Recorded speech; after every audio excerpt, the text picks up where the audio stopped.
राम राम किसान भाइयों, स्वागत है चैनल ऑर्गेनिक फार्मर में। मैं हूं आपका किसान दोस्त नितिन काजला। और भाई आशा करता हूं आप सब लोग खुशहाल होंगे। और धान की कटाई लगभग सभी की ख़त्म हो गई होगी। हमारे यहाँ तो अभी मेरा, क्योंकि मैंने लेट बोया था, तो अभी और 2-3 दिन में फ्री होंगे धान से।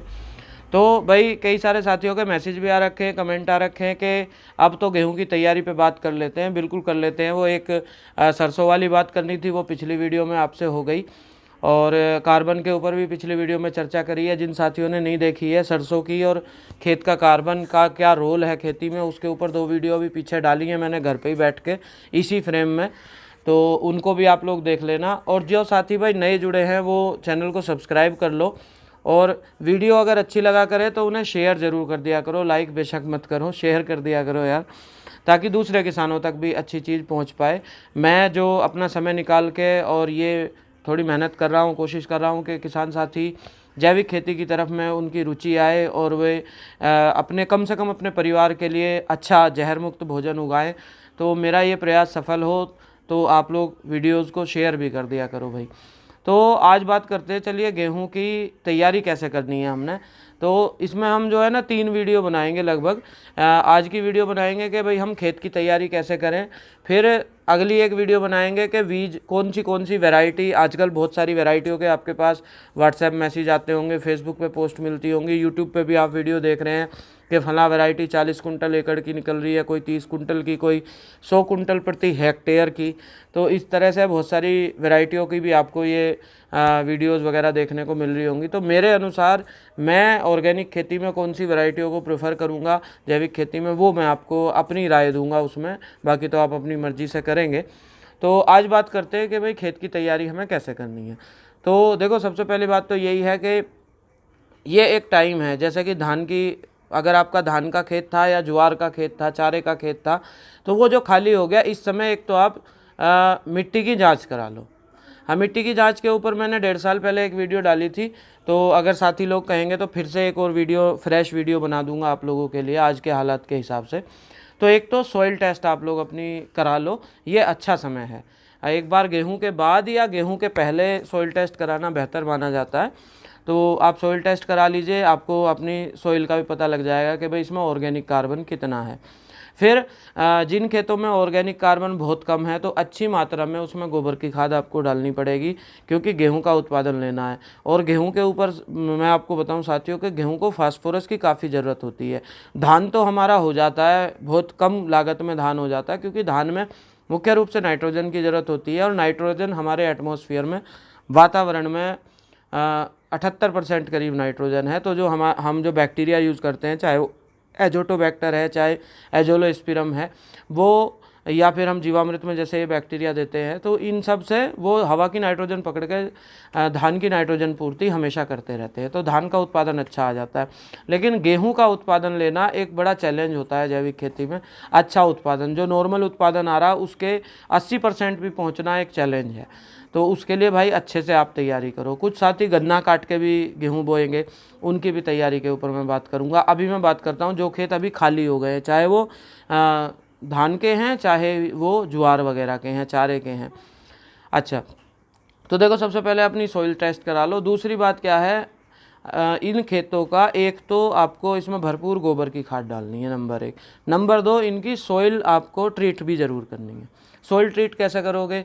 खाद का तो ये है कि जैसे मैं कहता हूँ 25 से 30 टन गोबर की खाद हर साल अपने खेत में, या 2 साल में एक बार अपने खेत में आप ज़रूर डालिए। अगर आपने मेरे कहे अनुसार धान की खेती में हरी खाद लगाई थी, तो आप अपनी खाद को 20 टन पे ले आओ, मतलब 20 ट्रॉली, लगभग टन का मतलब हो गया, हाँ, लगभग 10 ट्रॉली बैठती हैं 25 टन में, तो 7-8 ट्रॉली आप गोबर की खाद प्रति एकड़ डाल दो। और अगर आपने हरी खाद नहीं लगाई थी और धान का उत्पादन ले लिया है, तो आप ज़रूर 10 ट्रॉली, मतलब 250 कुंटल या 25 टन ज़रूर उसमें गोबर की खाद डालो।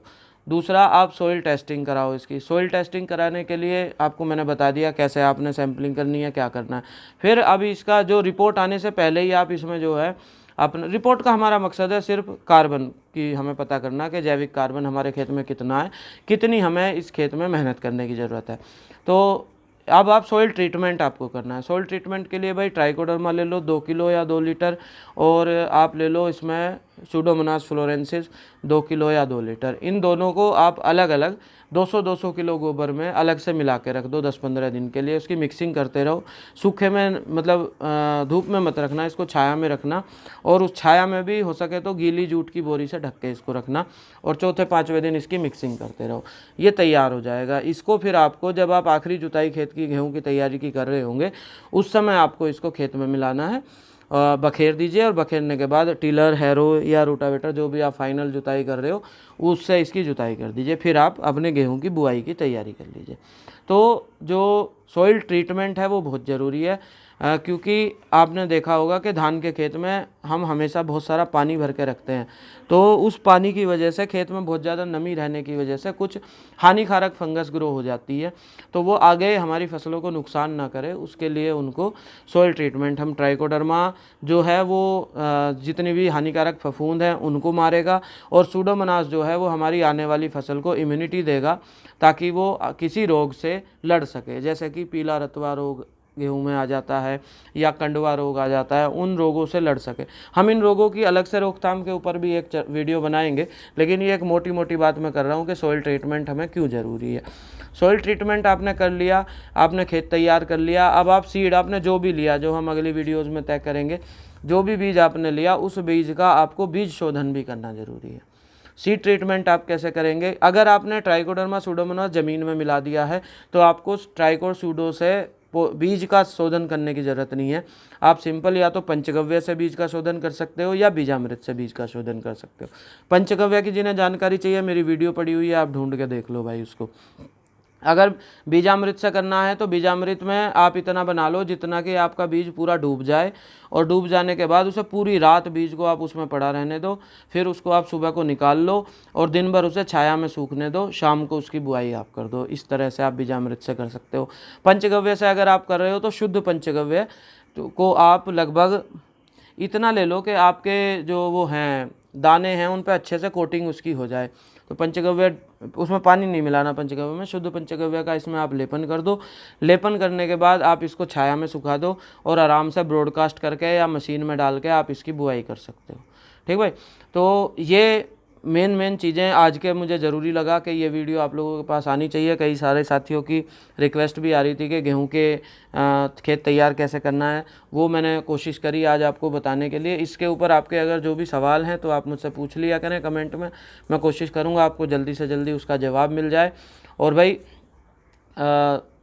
मैं ये चाहता हूँ कि आप अपने खेत के जैविक कार्बन के ऊपर बहुत ध्यान दें। गोबर की खाद में कुछ साथियों का कमेंट आया था कि इतनी सारी गोबर की खाद बहुत महंगी पड़ती है, ऐसा है वैसा है।